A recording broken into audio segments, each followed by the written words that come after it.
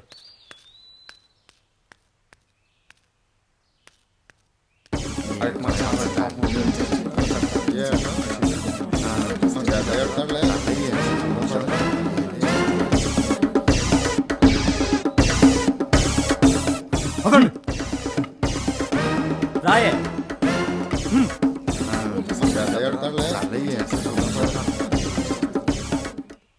మన పనులకి సాయంగా ఉండడానికి ఎవరన్నా తోడుంటే బాగుండు. ఎవరు రారండి. ఊరికినే అవసరం లేదు, అమౌంట్ పే చేద్దాం. డబ్బులు ఇచ్చిన ఎవరు రారు. చూశారు కదా మనల్ని ఎలా చూశారో. అవును చూస్తున్నాను. ఎందుకలా? అది వాళ్ళ కట్టుబాటు, ఈ ఊరి ప్రత్యేకత. ఏమిటో ఆ ప్రత్యేకత? మిస్టర్ రాఘవ, ఇక్కడ 2 గ్రూపులు ఉన్నాయి. మొదటిది కొందరు సిద్ధులు నిత్యం పూజలు పునస్కారాలు చేస్తూ అమ్మవారి ఖడ్గాన్ని ఆభరణాల్ని కాపాడుకుంటూ వస్తున్నారు. ఇక రెండో గ్రూపు కొందరు దుండగులు అదే ఆభరణాల్ని ఖడ్గాన్ని దొంగిలించడానికి ప్రయత్నం చేస్తున్నారు. ఆ దుండగుల్లో కొంతమంది విక్రమార్క మహారాజని దండిస్తాడని, చైన్ అరుగుతాడని ఇలా చెప్పి ప్రజలను భయభ్రాంతులకు గురి చేస్తున్నారు. ఆ భయంలో బ్రతుకుతున్న వారే ఈ అమాయక ప్రజలు.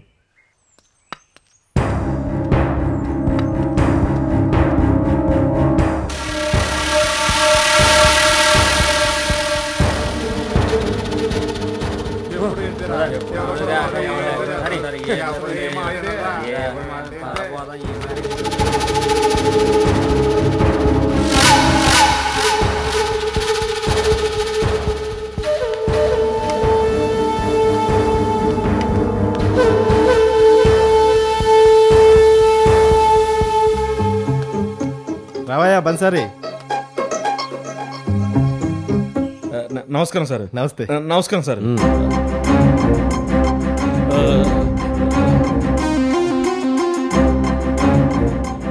బన్సారీ. విక్రమ్, మిస్టర్ రాఘవ, ఇతను బన్సారీ. ఈ చుట్టుపక్కల గ్రామాల్లో బన్సారీకి మంచి పేరుంది. పాపం చాలా జాలిగుండే. ఎవరైనా ఆపదలు ఉంటే అస్సలు తట్టుకోలేడు. తనకి చేతనైన సహాయం చేసే వరకు అస్సలు నిద్రపోడు. సిటీలో ఉంటే ఖచ్చితంగా ఎమ్మెల్యే అయ్యేవాడు. నిజం చెప్పాలంటే పోయినసారి నేను వచ్చినప్పుడు ఈ బన్సార్ చేసిన సహాయం నా జీవితంలో మర్చిపోలేను. Good, very good. బన్సాలి ఇప్పుడు మనకి ఏ సాయం కావాలో చేస్తాడనమాట. చేయండి సార్, నేను చేయండి సార్. బన్సారీ తీసుకో. వద్దు పట్టాభి సార్. మీరు కొత్త వాళ్ళు కదా, అందుకే మొహమాట పడుతున్నాడు. బన్సారీ, వీళ్ళంతా మనవాళ్ళే, నా ఫ్రెండ్స్, ఏమనుకోరులే, తీసుకో. సారు, పట్టాభి సార్, మీ ముగ్గురిని చూస్తుంటే చాలా మంచి వాళ్ళ ఉన్నారు. చిన్న వయసులో ఉన్నారు సారు. పైగా ఈ ఊర్లో మీరు వచ్చి వెళ్ళాక ఏదేదో జరిగిపోయింది. మీరు ఇక్కడ ఉండడం వల్ల మా ఊరి జనం అంతా కంగారు పడిపోతున్నారు. దయచేసి నా మాట విని మీరు ఇక్కడ నుండి వెళ్ళిపోండి సారు. వెళ్ళకపోతే మా విక్రమార్క మహారాజుకి మీ మీద కోపం వస్తుంది. ఆయన శిక్షకు మీరు బలైపోతారు. విక్రమార్క మహారాజా? అయ్యో అయ్యో, డప్పు డప్పు డప్పు శబ్దం వస్తుంది. డప్పు శబ్దమా? ఆ డప్పు శబ్దం వస్తే విక్రమార్క మహారాజు ఉత్తరం పంపిస్తాడు. ఉత్తరం ఏంటి? అయ్యి బాబాయ్, నాకేం తెలుసు, నన్ను వదిలేయండి.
దండాలు స్వామి.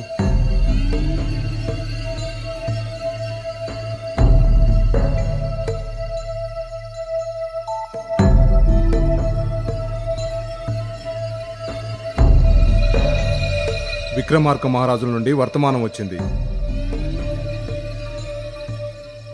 ఇందులోని విషయాన్ని గ్రామ ప్రజలందరికీ తెలియచేయండి. అట్టగే దొరా.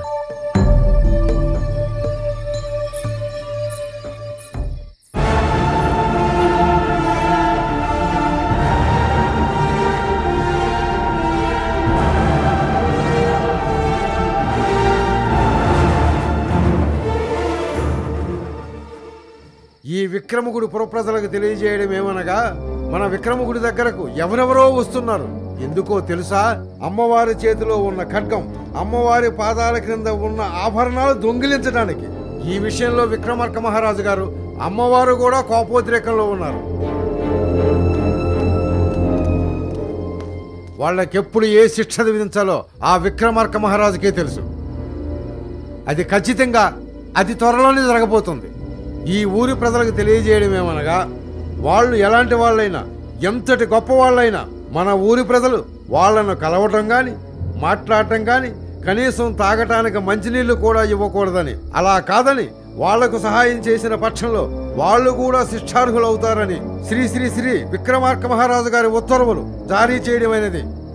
విక్రమార్క మహారాజుకే, విక్రమార్క మహారాజుకే, విక్రమార్క మహారాజుకే, విక్రమార్క మహారాజుకే, విక్రమార్క మహారాజుకే.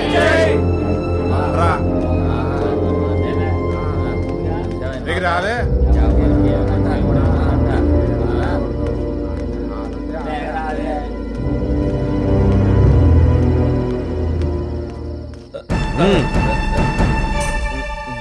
ఏంటి అడవడి? అది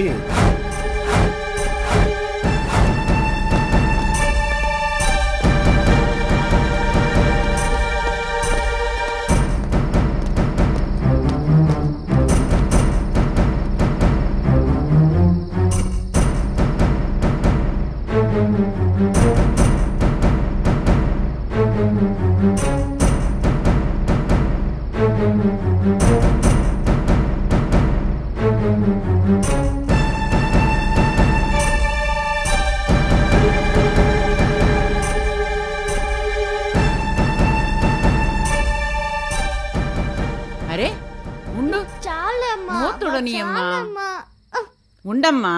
అరే కామాక్షి,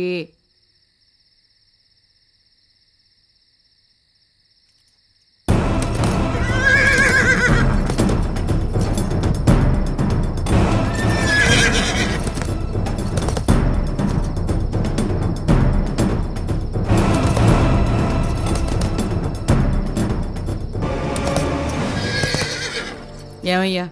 ఏంటే చెప్పు.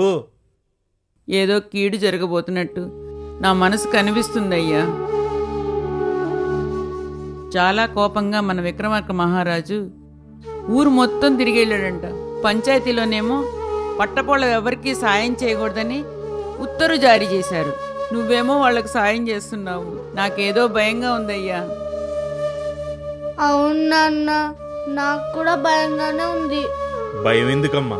నేను ఉన్నాను కదమ్మా, మీ నాన్నే. నువ్వు ధైర్యంగా ఉండు. అయినా మనం ఏ తప్పు చేయలేదమ్మా. నువ్వేం భయపడకు, సరేనా? పడుకో బంగారం, పడుకో బంగారు తల్లి, పడుకో పడుకో పడుకో. ఏమే పడుకోవే.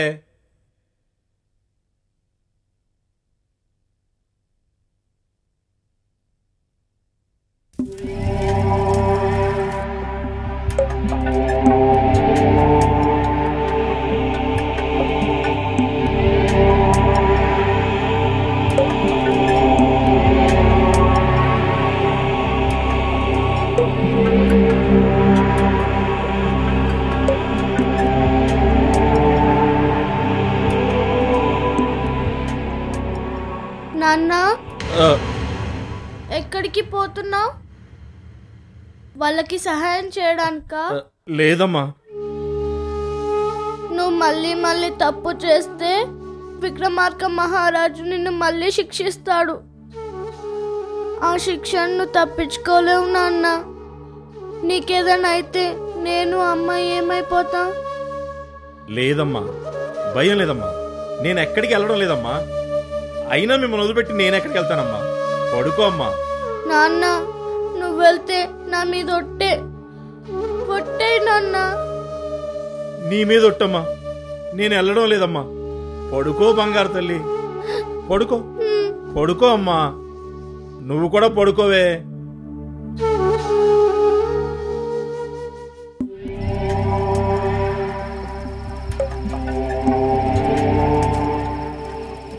ఈ బంచాలిగడి ఇంక రాలేదేంటి? వస్తాడా, హ్యాండ్ ఇస్తాడా? అతని కోసం మనం ఎదురు చూడాల్సిన పని లేదు. మనం బయలుదేరుదాం. విక్రమ్, 10 నిమిషాలు ఎదురు చూద్దాం. బన్సారీ తోడుంటే మనకి అడ్వాంటేజ్గా ఉంటుంది. వస్తుంటాడు.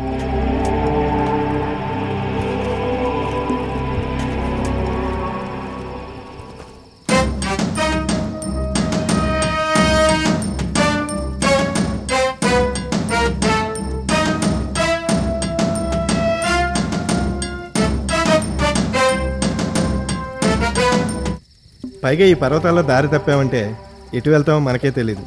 మిస్టర్ పట్టాభి, మీరు ఆల్రెడీ ఒకసారి వెళ్ళొచ్చారు కదా? త్రిశూలం వరకు ఎవరైనా వెళ్ళొచ్చు, అక్కడే దారి తెలియాలి. పైగా మనకు కావాల్సిన రహస్యాలన్నీ అక్కడే ఉన్నాయి. అందుకే కొంచెం లేట్ అయినా బన్సారీ కోసం ఎదురు చూద్దాం.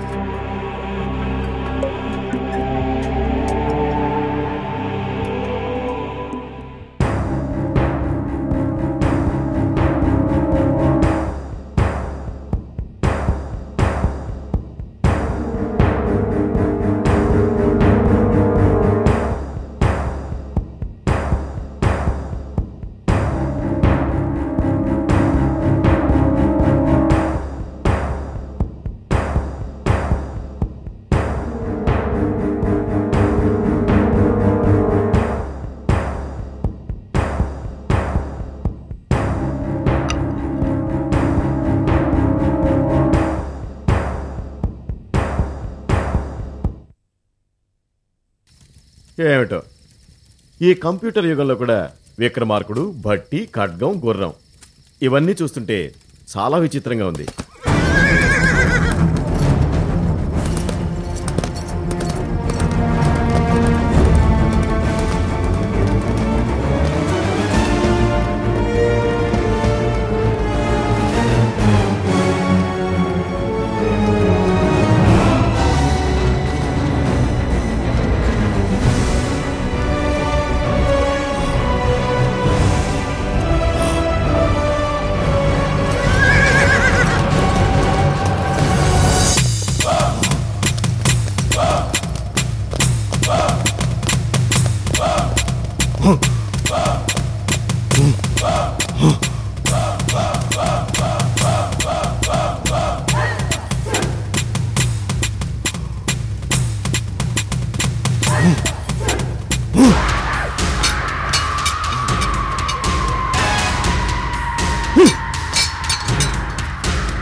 పటాభి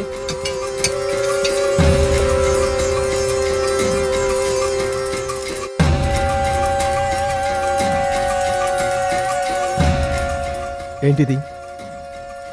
మనల్ని భయపెట్టడానికి ఇదంతా చేస్తున్నారా?